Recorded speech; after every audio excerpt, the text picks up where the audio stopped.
Welcome back. In this video, we will talk about feedback. Feedback is not an opinion. Feedback could be an insight or a suggestion to be given to the recipient.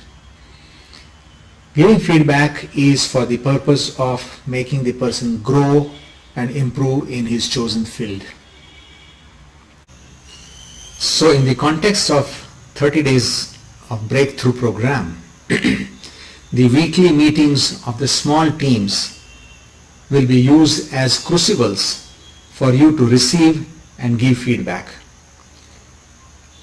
The essentials of emotional intelligence, the soft skills, motivation, and the process of coaching were covered in this 3 days intensive. All that knowledge you are going to use now in these weekly meetings in giving and receiving feedback. So let's look at some of the important tips that you must follow while practicing this feedback process so that you can master it by the time this program is over. The first and most important tip is never give feedback without taking the permission from the receiver.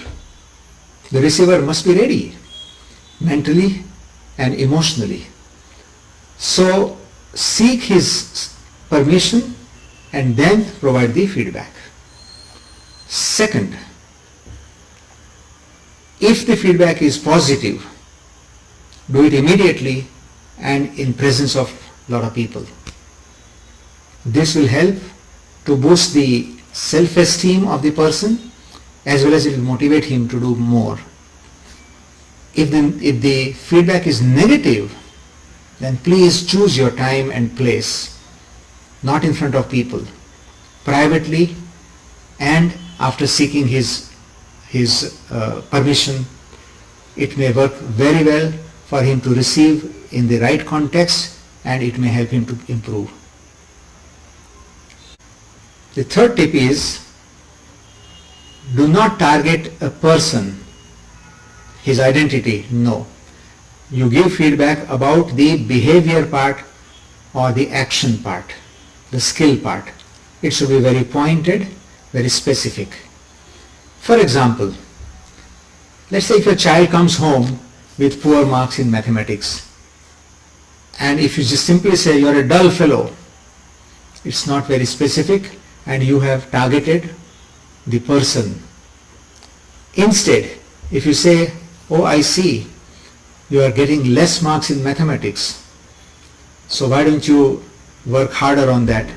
Would you like to have any tuition, any support, any help? So while giving feedback, you are also giving a suggestion, a solution. That goes a long way. The fourth tip is that while giving negative feedback, please do elaborate how that behavior is going to create an adverse impact. For example, for the child with low mathematics marks, perhaps you could tell that the child's dreams of going into the technical side, the science field, will get affected very badly.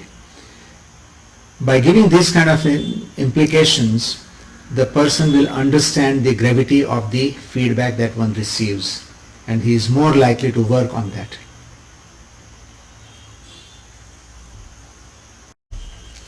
As said earlier, if it's a negative feedback, then please pick your time. Not too late though, but make sure that the environment is safe for the receiver, it's in privacy, and the receiver is free from any kind of emotions.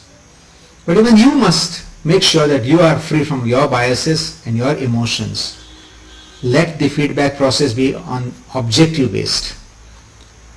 The last one that I would like to say is that please keep asking questions in between to the recipient so that you come to know that whether the feedback that you are giving is landing rightly. By seeking these clarifications and when he gives you back the clarification which is satisfactory to you, then you know that the feedback has gone well. Now let's look at if you are a receiver of the feedback, what are the points that you must keep in mind? The first tip is that you must ask for feedback, and frequently. Why? Because it is your need. You want to gain out of this. You must choose a person in whom you have trust that that person can accurately assess whatever situation you are seeking feedback for. And then you must ask very open-ended questions. Let me give you an example. Dr. Mukherjee was learning the life balance sheet process which I developed as to how that can be given to the audiences. So every time he would insist that I am sitting there, I am watching, and then at the end of this session he will ask me a very open-ended question, Pappu, pass ho gaya? Now it was up to me to think about it, what all points I must bring it out. So open-ended questions are very essential for you to ask for feedback.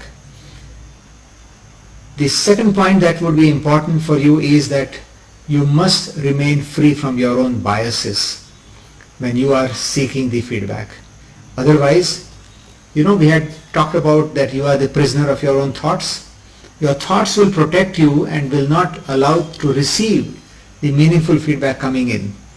So become free from your biases when you are seeking feedback.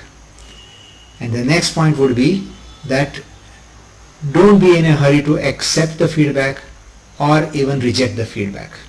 Hold it at a neutral position. Take your quiet time.